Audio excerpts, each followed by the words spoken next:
Hello and welcome to the Swan Song Project Podcast.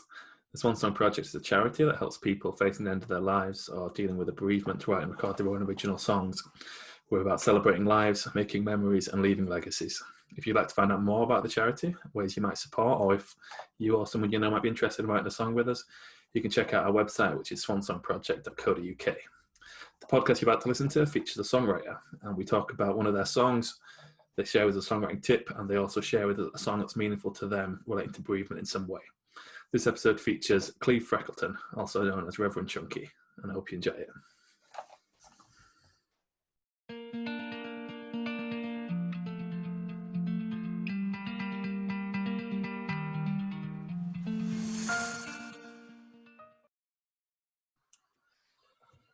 Okay, today I'm here with Reverend Chunky, Mr. Cleve Freckleton himself. Thanks for joining me, Cleve.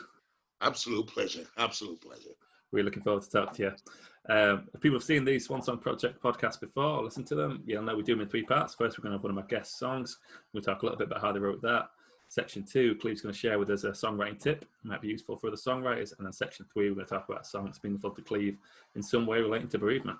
So I'll ask you to introduce your song for us now, please, Cleve. Well, the song is called Better Times. I wrote that back in, I think it was 1999, possibly, maybe 98, somewhere around that period. Recorded it in the early 2000s. The story behind the song was I'd really had come through a bit of a period in the 90s where my background was obviously connected to church and gospel music, and I used to be a church minister. And I'd kind of got to a kind of I wouldn't say a crisis of faith in the sense of believing, but realizing that there had to be more to who I was and what I was doing. And music had always played a huge part in my life. But as a writer, I'd always written from a gospel music perspective. So the sort of songs that you would hear on gospel albums and the themes that you would hear. And so some of those themes are common to secular music, as all music has common bonds. But with an idea that there was very much faith behind those types of lyrics. When I went through the changes, particularly coming away from my gospel roots, and I started to play with a blues band in the 90s, and I think it was during this time I was struggling to write because I needed new experiences to write about. And the first period of my life, the first 30 years of my life have been totally connected to church.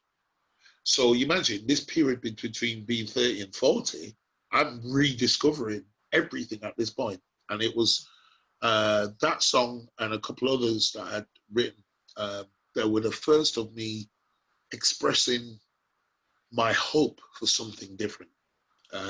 Hence the title of the song, Better Times. It starts out with a kind of a feeling of almost being lost. I've been working in the heat, praying hard for the rain to come. So, there's this sense of being ostracized away from things. But the chorus states, I'm looking for a brand new day, but I've got to change my thoughts and change the things that I say. So I had to develop a new Cleve in this period to be able to write new songs. Otherwise, I would only write the old songs, and I was no longer in that place. Brilliant. Yes, let's hear it now. This is Better Times is it by Cleve Freckleton or is it by Reverend Chunky? It's by Reverend Chunky. Written by Cleve Freckleton, but sung by Reverend Chunky.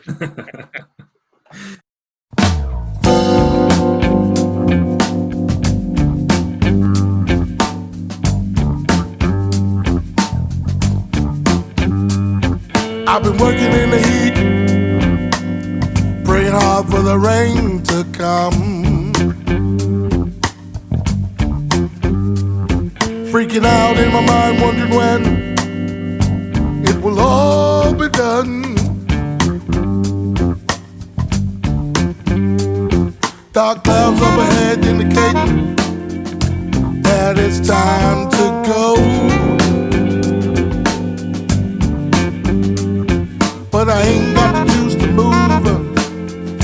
God, I feel so low.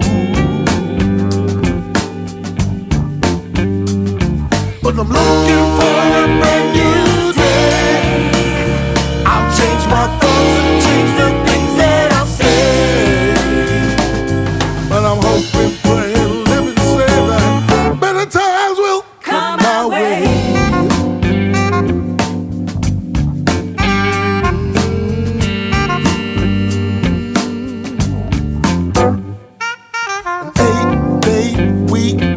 much more than one man can take. I give it all that I've got to ensure that the cut I'll make, holding on to the hope that with luck I'll make it through. Yes, I will. 'Cause it's not the words that you say, your brother, but the things that you do. I want you help to say with me, oh, looking for a brand new day, and I'll change my thoughts and change the things that I say. Oh, but I'm hoping, praying, living, saying that better times will come my way. Oh, yes, they will. If you're listening to this song I'm singing, when will I see the sun? I put a pen in the step knowing that you're about to run. Yes, you are. Won't you spread your wings and let go? 'Cause it's time to fly. 'Cause a cup overflowing is better than just getting by. I want your help and say with me, hey, looking for a brand new day, and I'll change my thoughts and change the things that I say. Oh, but I'm hoping, praying, living, saying better times will come my way. Oh, yes, they will. Come on, yo, let me say it now. Sing it loud and say it clear. Better times will come. Times will come my way. Say it loud and say it clear. Better times will come. Times will come my way. Say it loud and say it clear. Better times will come. Times will come my way. Say it loud and say it clear. Better times will come. Come my way.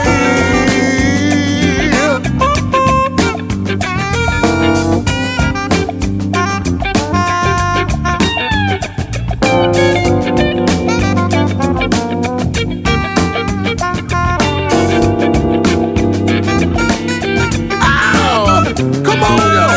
Say it loud and say it clear. Better times will come. Times will come my way. Say it loud and say it clear. Better times will come. Times will come my way. Say it loud and say it clear. Better times will come. Times will come my way. Say it loud and say it clear. Better times will come. Times will come my way. Yeah.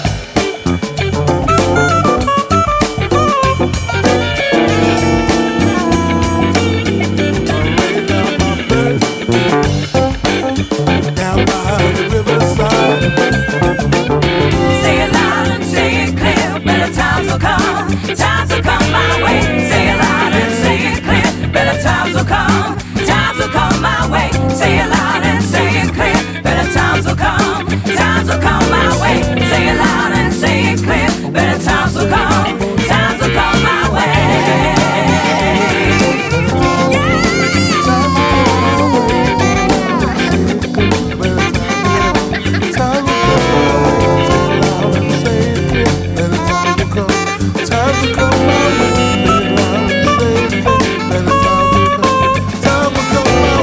Say it loud and say it clear. Better times will come. Times will come my way.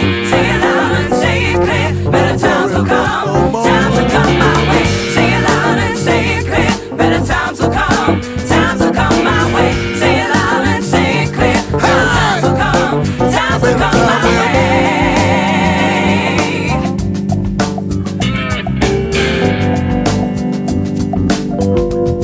I can feel it in my bones.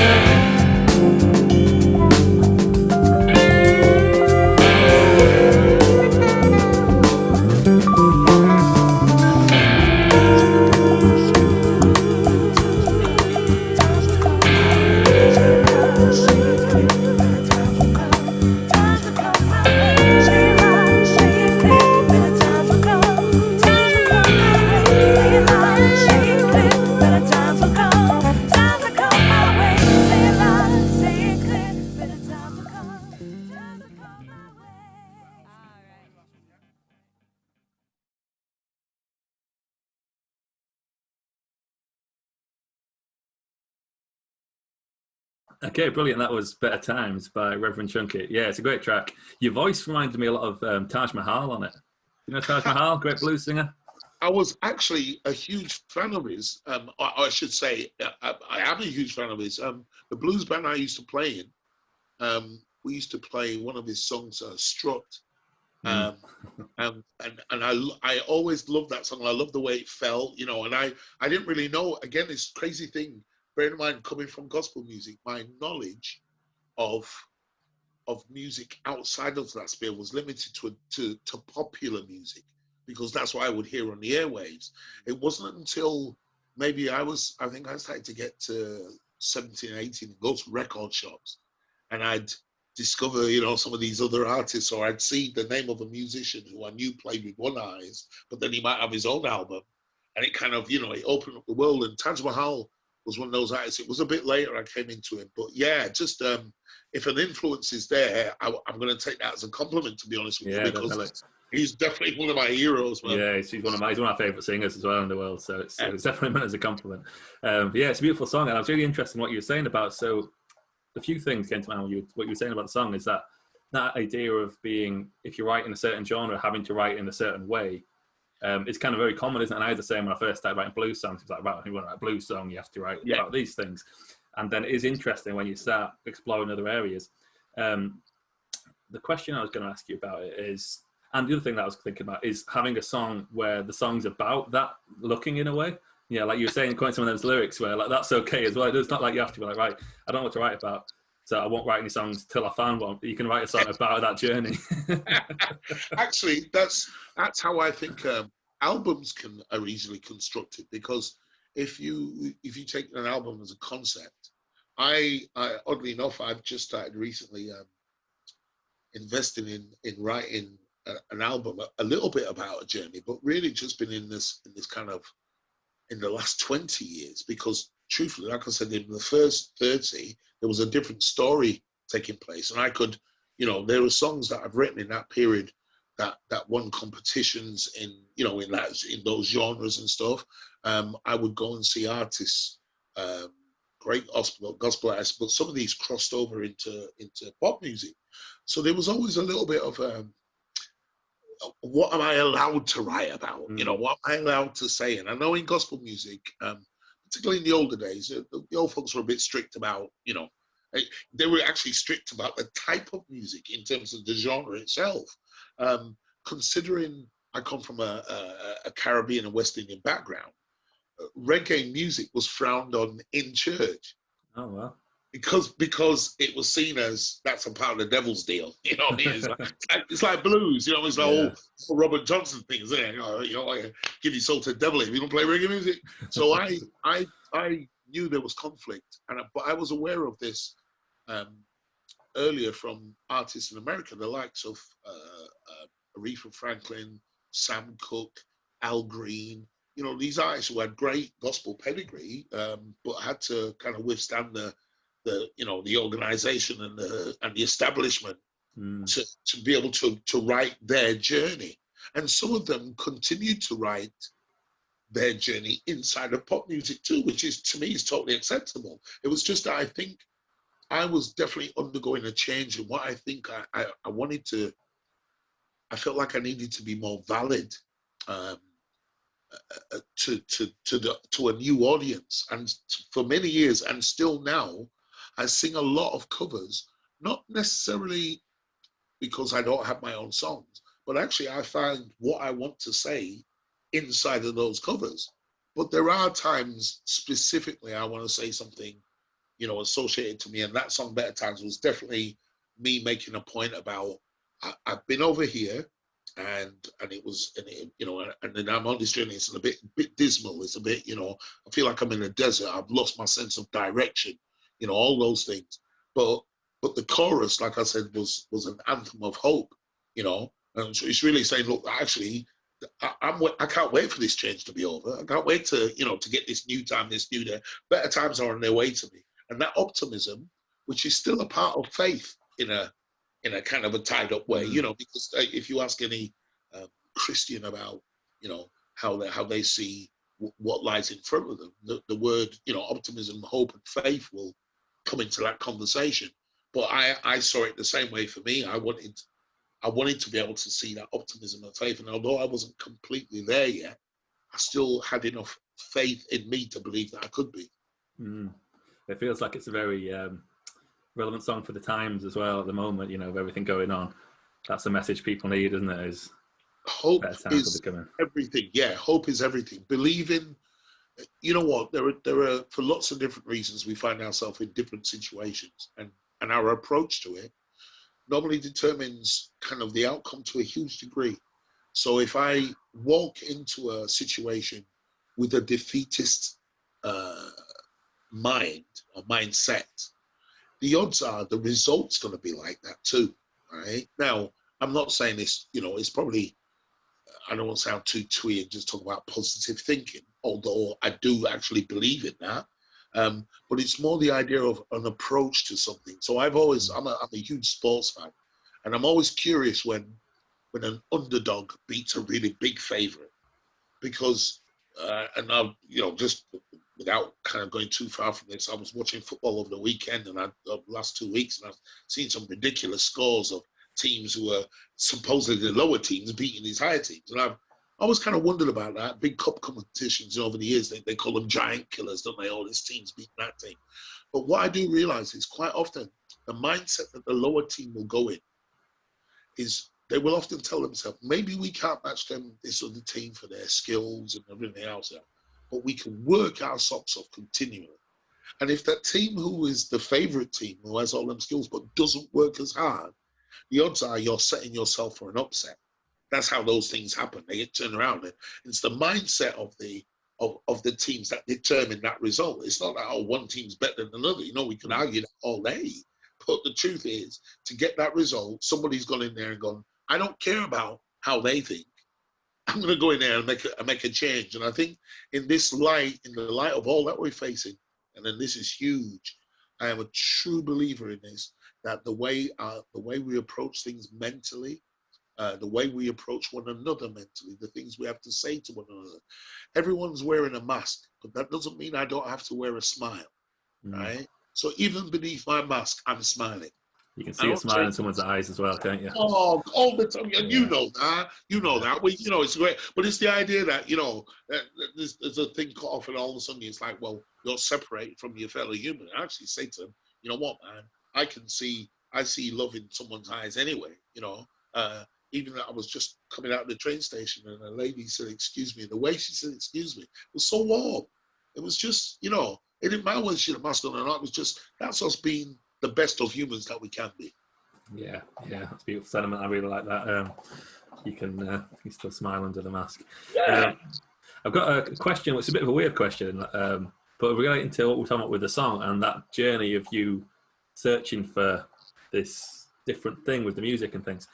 Did you find it, and could you describe what it is in a way? One of the things I was thinking about, I know, like, you're obviously, what the viewers might not know, Cleve, there's a lot of community music, and you do a lot of busking, and I know that something, just the conversation we were having before we started recording, how important using music to connect with people is to you. And like, I was just thinking, do you feel it was there a way you describe it, going from that, the gospel, to where it was you got to, and now how it kind of amalgamates in what you do? Yeah, I mean, I suppose to get you to understand how the transition took place. So I was actually going through a personal trauma. I was going through a divorce at the time, and I'd been living in America and working for the church and organization. I was a church minister and on what they call a rota. So I would be sent to different churches. Like if you were going on holiday, I'd replace you 2 weeks till you came back. You know, it's that kind of thing. So I was doing that all over. And on one side, this was an incredible experience. I was in a country where the roots of the gospel music I'd been listening to had come from. So I was living a dream in so many ways. I was surrounded by Hammond organs and grand pianos and Fender Rhodes. Honestly, it was like a real dream on one side of it. On the other side, going through this personal trauma, you know, why I say to people is, no matter how beautiful the world seems, if you're going through something, it seems a dark world. And at that time, I was struggling. So I came back from America in 1993, pretty much feeling like like one dream was torn to shreds. It was like the end of that journey, and I was ill prepared for anything else, if I'm being honest with you. I'd had my, bear in mind I was brought up in that tradition, so everything I was geared towards, you know, being in that life. Then all of a sudden I'm out in this wilderness, you know, feeling alienated and a bit lost, and I had a gig yesterday, which oddly enough ties into what you've asked here. So a band that I used, the first musician who I met when I came back from America in 1993 was a guitarist called Wayne Clark, who I met him in the laundrette, right? So I was getting some clothes and I'd just seen this guy sat there, but what I saw was his guitar. So being a musician, and at that time I was shut away a little bit, but it started a conversation. So I spoke to him, and it happened that he was at the music college. He was a few years younger than I was. And we got talking, and he said, look, there's a group of us. We're all hanging out and stuff. But, you know, why don't you just come up and just come play some music with us? And that was the first time. This was probably around March. So I got back from America in the end of January. And I think it was towards the end of March or early April.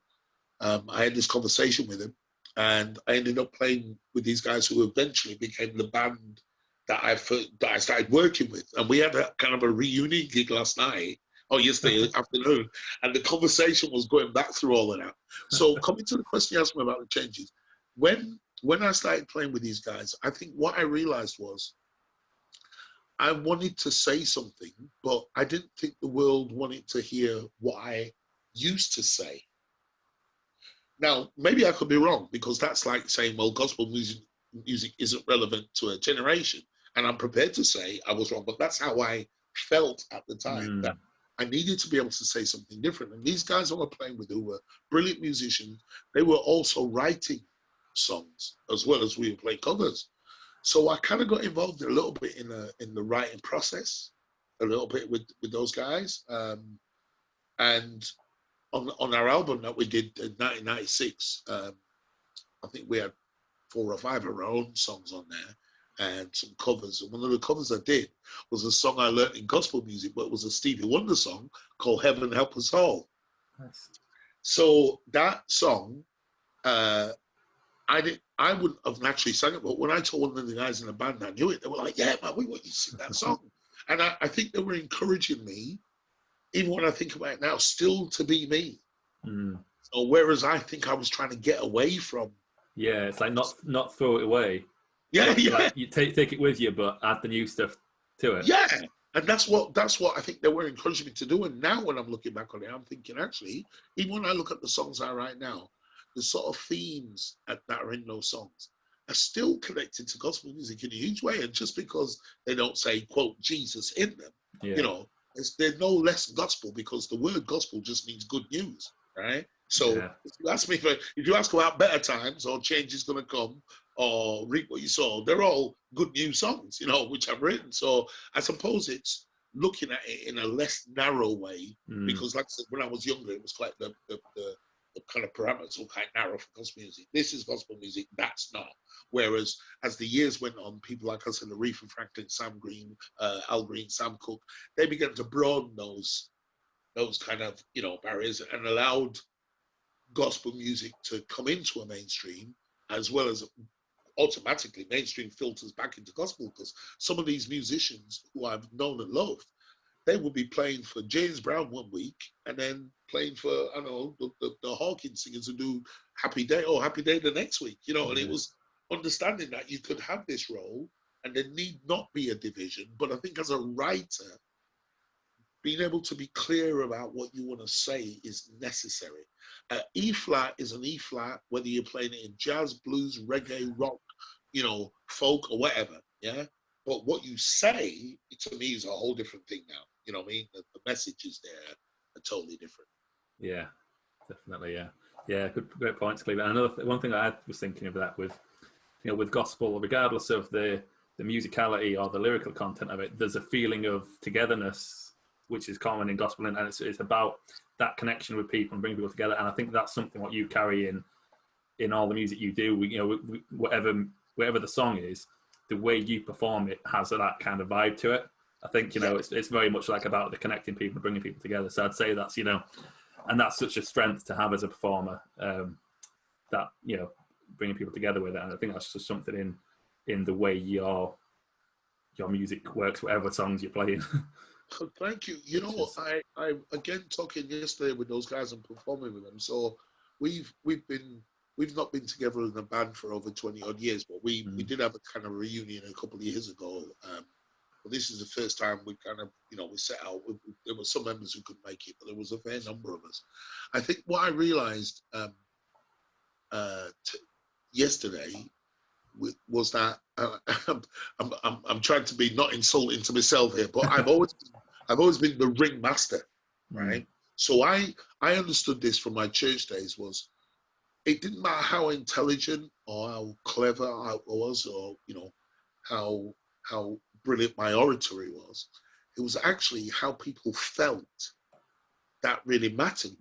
That's what would cause them to remember whether it was a good Sunday or not, And I think I began to very early. My dad, even though he was totally associated with gospel music, he used to love Elvis Presley and Ray Charles, and I know he loved the showman in them. That particularly struck him. I knew that, and my dad was actually a showman. The more I think about it now, I learned my music my music from him playing guitar and playing piano. My dad would go to church, and but the way he played, he would draw attention. There was something about the way he do it, and I think so. I've always been aware of how much, particularly in gospel and in I don't know if you've ever seen that film, The Blues Brothers. Well, there's an incredible scene where James Brown's in there, there's, and I know, so people are always laughing about it, but I say to them, that's the kind of church I went to. That's what it was like, people somersaulting all over the place and carrying on. But there was a thing about, it was drama and theatre, and I think it's important. There are different ways of presenting things. I know some people who were not keen on performance. They're brilliant singers and brilliant musicians, but performing is something else. And there are some people who are terrible musicians and terrible singers, but brilliant performers, and it's putting it in a context. I don't think performance, there is such a thing as performance art, but I don't think art is performance. I just think some people have the ability to be able to perform in a way. So from being young, that was kind of encouraged in my household. I had musical brothers and sisters. You competed for a seat at the piano, so you're going to have to come up with something just a little bit tasty, to be able to get that. It was the same in church. There was a plethora of musicians, and you had to, if you wanted that seat, you're going to have to just work a little bit harder and be a little bit different. So I also realized that the advantage I had of being a preacher, a church minister, but also being a musician, was that I could bring drama and music together in a way that musical theatre teaches kids, you do it this way, do it that way. To me, church was just musical theatre anyway. We're out there clapping, having a good time. You look at, there's always something to see, always something going on, kind of way. And I think I was unsure of it when I stepped away from that arena into the arena I'm kind of in now. But what I have realized is that it served me everywhere I've gone from, whether I'm busking in the street, it's still the same conversation, or whether I'm running a choir, which is something I love to do, particularly for me, voices are everything. And, the fact that this is called a Swan Song, it's the idea that you're asking someone to express, they're expressing it. So for me, yeah, that environment, wherever I am, is something I think is always going to be a part of who I am, whether I'm singing a nursery rhyme to a child, or as on Friday, I buried a dear friend on Friday, and whether I was singing something, from another genre or another way, it's still the same thing. You communicate it with who you are. That's a really good way of putting it. It's really good awareness to have, I think, of your values relating to music, whatever music you do. I think it's beautiful. Thank you. Let's move into section 2, shall we? This is where I ask my guests to share with us a songwriting tip that might be useful for other songwriters. So what would your tip be for us, Cleve? I thought about this. I really thought about this one because I was thinking I'm the worst example of anyone giving anyone tips when it comes to songwriting. I have gone through the most barren periods, right, of not writing. Not because I haven't had something to write about. Like I said, truthfully as a confession, I find everything I have to say in all the songs I hear. So of course I write someone, right? But I'm always singing songs because I just think, oh, this is beautiful, or I like this word. For me, all I can base it on is the experience I've had. So like I said, when I was younger, when I was 13, I wrote a song that won a national competition. Now, I would have said to you that 13-year-old was a songwriter. That's what I would say to you. When I got into my 30s, I thought, I don't even know what to write about. I don't know where I am. I don't know what I'm going to write about. So I would have said to you that at that point, if you'd asked me genuinely, I'd have said I wasn't a songwriter. Right? That's what I would have said.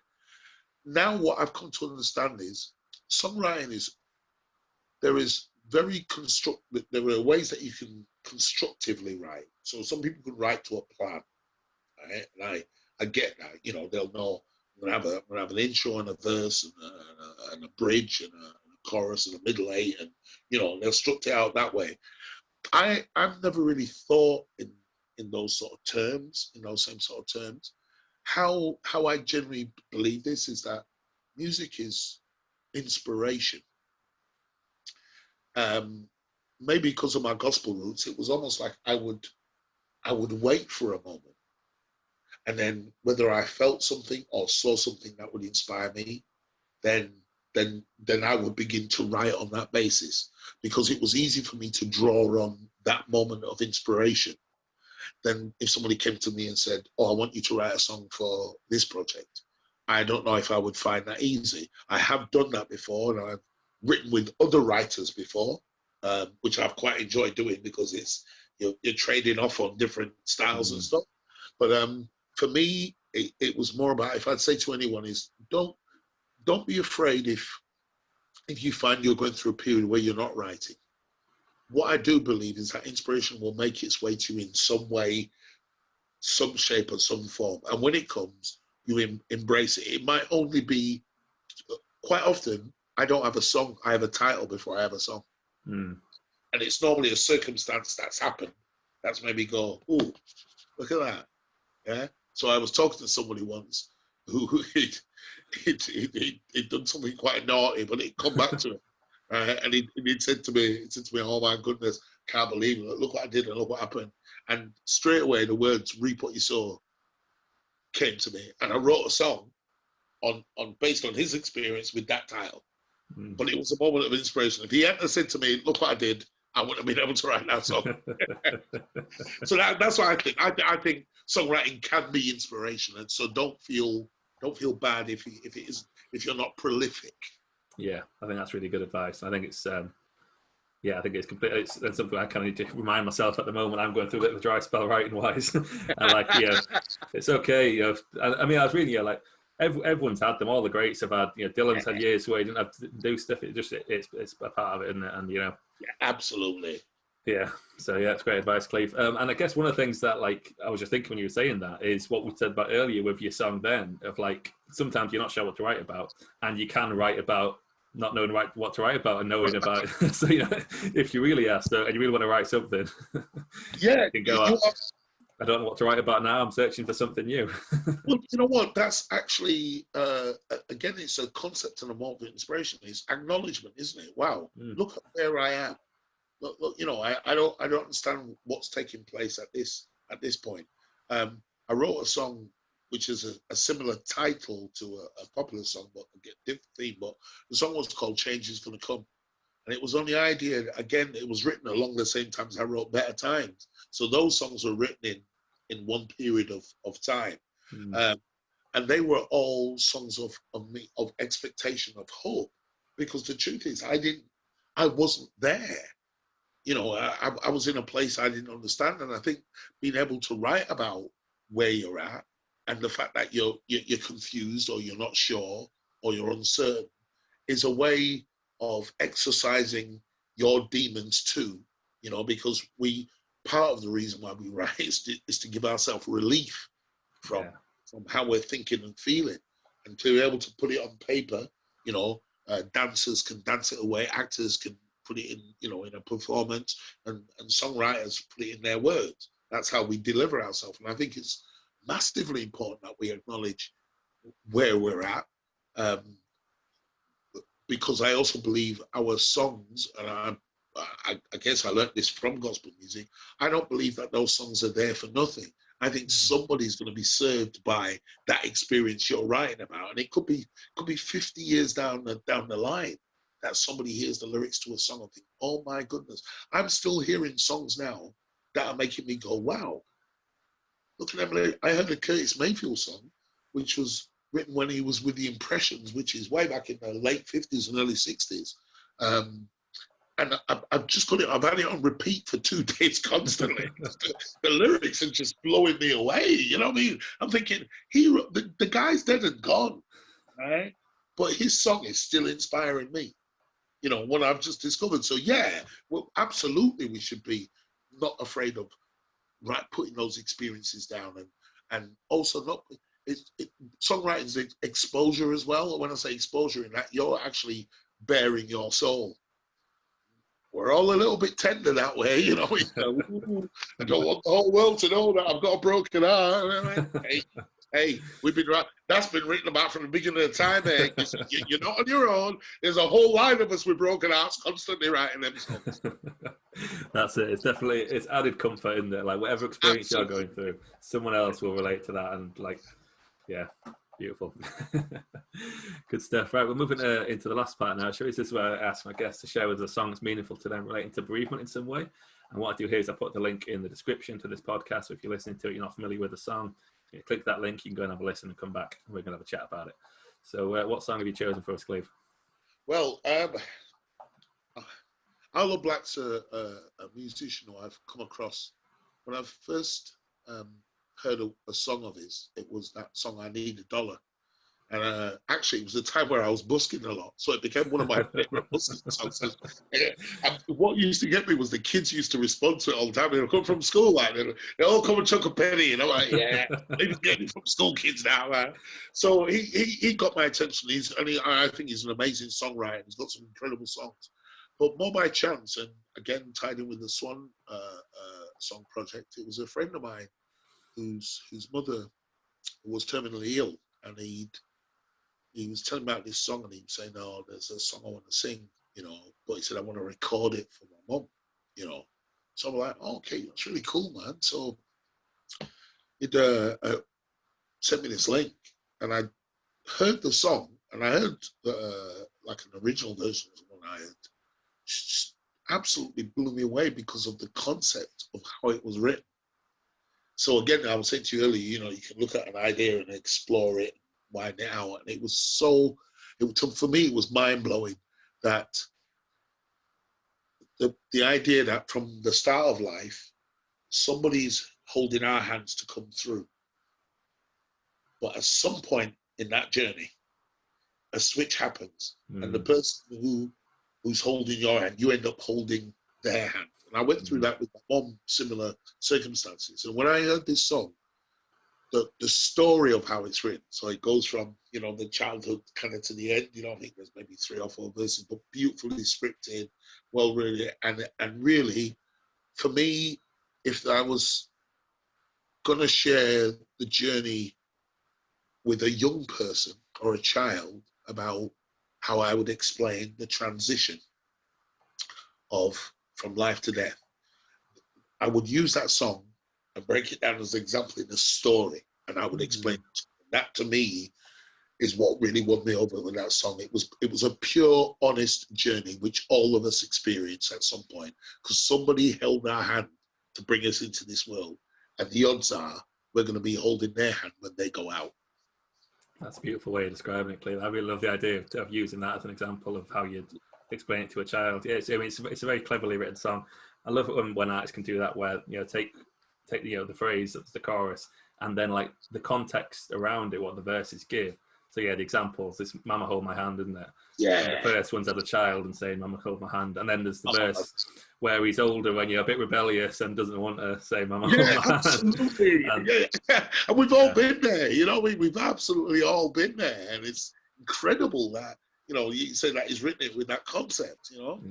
Yeah. And then, getting to the end where then it's, when his mum's older and frailer. And thought, it's a beautifully written song. It's a beautiful concept. And I love song. I mean, Aloe Blacc's a fairly young man, isn't he? Certainly when he wrote that song, and like having that kind of perspective on life as a whole and projecting into the future. And it was amazing because, like I said, my friend who was going to record this song, he asked me to play the music, so I basically just replayed the music and he sang over it.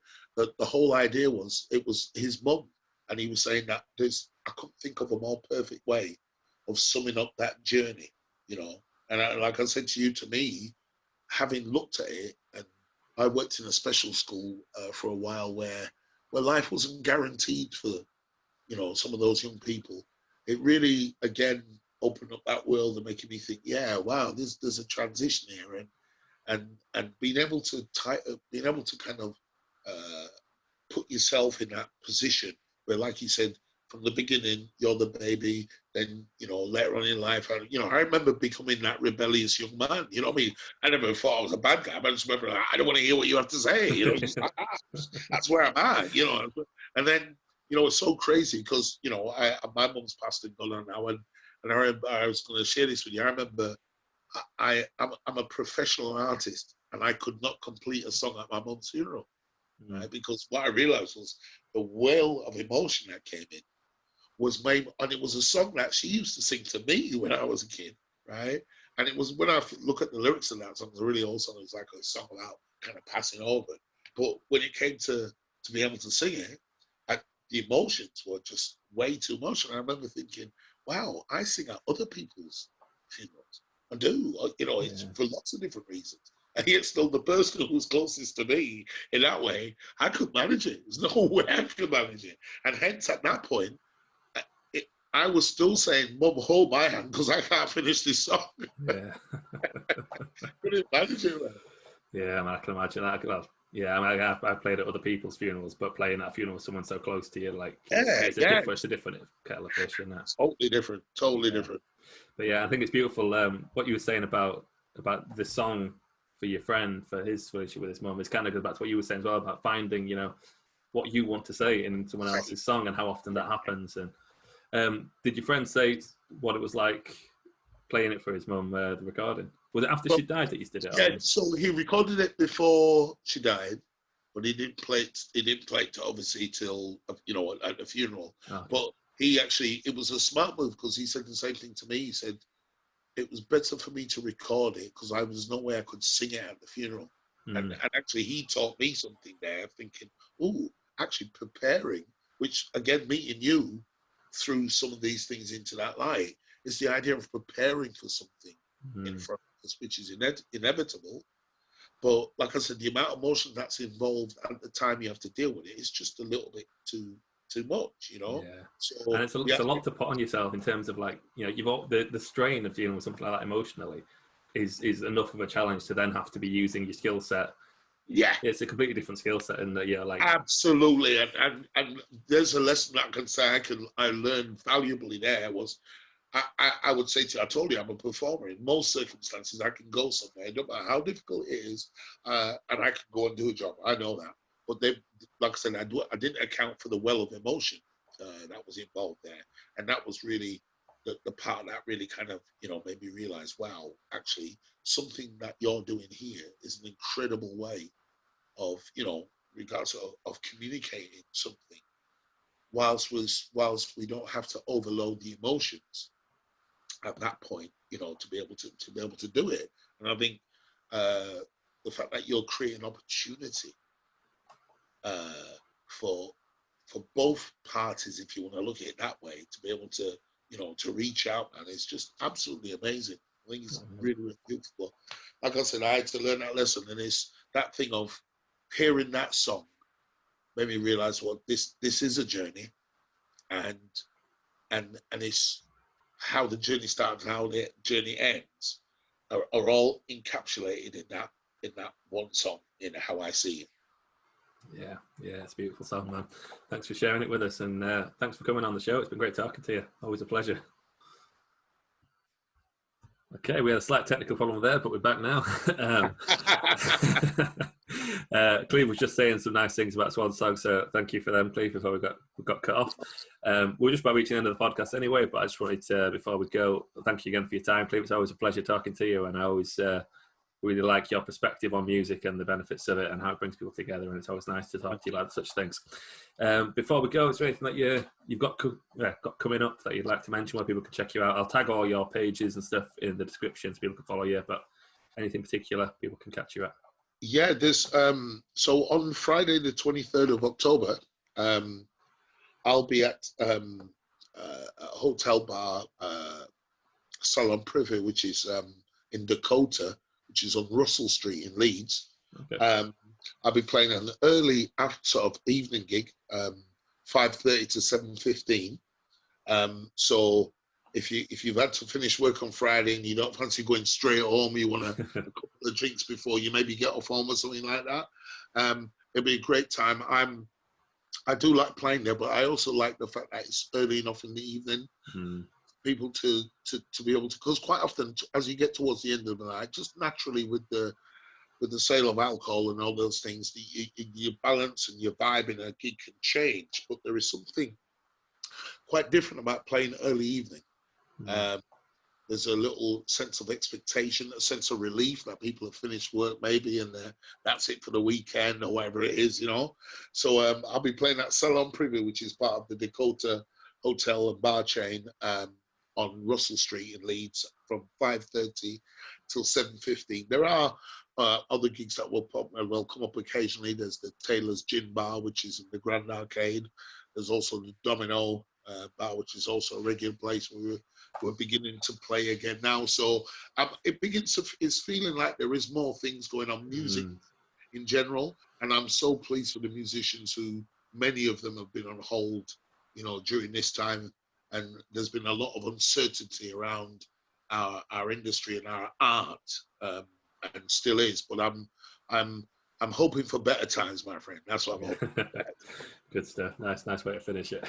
And you also do a lot of busking, don't you? So people might catch you around Leeds City Centre. Oh, you'll catch me in Leeds City Centre, in Bradford, Huddersfield, Wakefield occasionally. The one thing I will say, if you don't know it's me, you will definitely hear me before you see me. That's an absolute guarantee.